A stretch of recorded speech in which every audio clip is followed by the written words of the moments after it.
Welcome back to Project Happy Home. For those of you who are new here, I'm Tanya, a doctor, lawyer, turned homeschool mom of 3 kids ages 10, 7, and 5. If you're interested in videos about secular homeschooling, raising a child with ADHD, and living a more essentialist lifestyle, you have come to the right place, so be sure to hit that subscribe button down below. In today's video, I'm collaborating with my friend, the Catholic Marathon Mom, for a collab that she is hosting and designed, and basically it's about your essentials for homeschooling. The first question is simply, what would the essential curriculum be for you? Like if you could only buy one curriculum, what would it be? And the next question is, if you could only have one homeschool supply, what would it be? Of course, if you guys have been following my channel for a while, you know that I cannot narrow anything down to just one thing. So I have a couple things in each category to share with you, and I hope that's okay. So to get started, my most essential curriculum, honestly, for life would be having a good anthology. I think it's really important to have reading materials for your kids. So obviously a library card would be what I would say. You don't really need to buy anything if you have a good library nearby and a library card. Remember that even if you have a small library, you can definitely ask them for interlibrary loans. If you have all your ducks in a row and you have a prepared list of what books you need for the upcoming year, you can give that to your librarian ahead of time and even give her a timetable. And if you're lucky enough to have like a very good librarian who wants to work with you, they can definitely make that happen for you.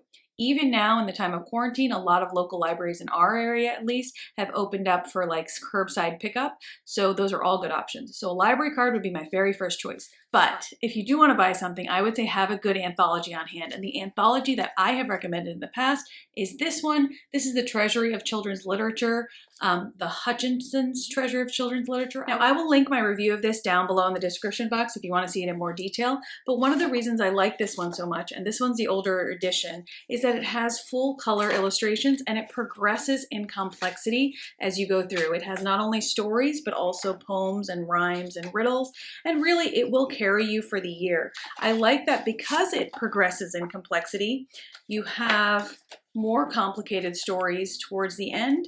So if you have older students, there's something for you there as well. A good solid anthology can really do a lot to carry you through morning time as well as an entire year of homeschooling if that's what you want it to do. And like I said, I have a couple more recommendations for curricula. I think bang for your buck, the Julia Rothman Nature Anatomy is one of the best books you could have in your homeschool. You do not need to buy every single nature book that ever existed. I have bought several of them that do exist, and I kind of regret it at this point because you really don't have time to use all of them. This one is comprehensive and wonderful. Often on Amazon, you will see this being sold as a set on sale. The set comes with Nature Anatomy, Food Anatomy, and I believe Farm Anatomy. I actually have all 3, and she recently just released Ocean Anatomy as well, which I fully intend on getting when we do an ocean study, but right now I'm not going to buy it yet. So just to show you the inside of this real fast, it is gorgeous. It's an excellent resource, not only for nature study and science, but also for practicing how to draw. So just to show you the inside, it is a glorious book. It is very simple and beautiful.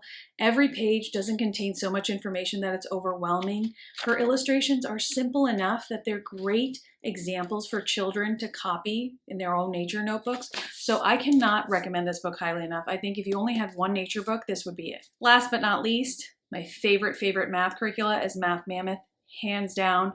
We started off our career in Singapore. I love Singapore for Singapore's like mental math and conceptual math. Math Mammoth does a great job of incorporating that mental math skill, the theory of math, with the rigor of something that's more traditional like Saxon math. So you have quite a bit of practice work in here. These work texts are workbooks and textbooks in one. I love that feature as well. And I also really like that at the beginning of every chapter, she includes several online resources for games and things like that. So with Math Mammoth, I really feel like you get the best of all possible worlds. You get the theory of Singapore math, you get the rigor of something like Saxon with mastery, and you also get the fun of the games and things like that, something that you might find in Right Start. So if you haven't looked into Math Mammoth, I strongly suggest it. I saw huge leaps and bounds in my children's math fluency once we started using it. In terms of supplies, the one thing we couldn't live without in our homeschool are pencils. And the best pencil company, by far, there is no contest, is Ticonderoga. If you have not invested in Ticonderoga pencils yet, I strongly suggest it. Back to school sales are about to start happening, and you can usually get entire boxes of these for an incredibly good deal.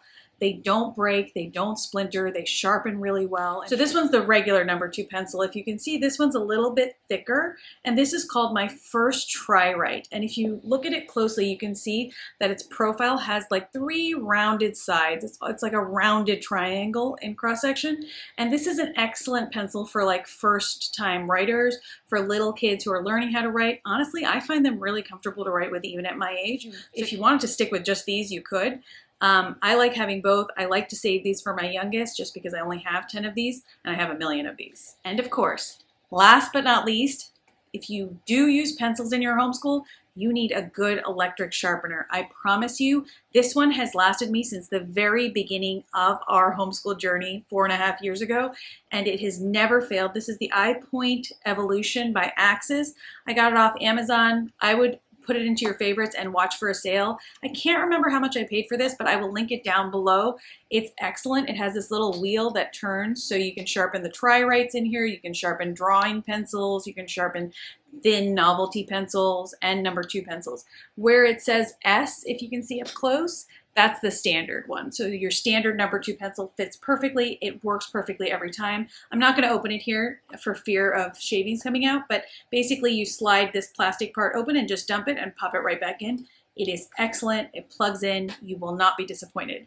So that is it, you guys. Those are my essentials. I think you should have a good nature study book, a good reading anthology, a solid math curriculum, a library card, good pencils, and a good pencil sharpener, and you've got this year in the bag.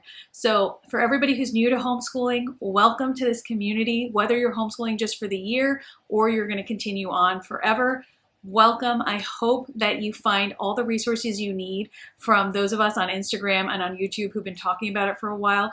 If you have any specific questions for me, definitely leave them in the comment box down below. I would love to help you out with anything that you need. And if you have a personal question, for example, about homeschooling a child with ADHD, feel free to leave it in the comments down below or email me at contact@projecthappyhome.com. Thanks so much for your time. As always, I really do appreciate it, and I wish you guys the very best day.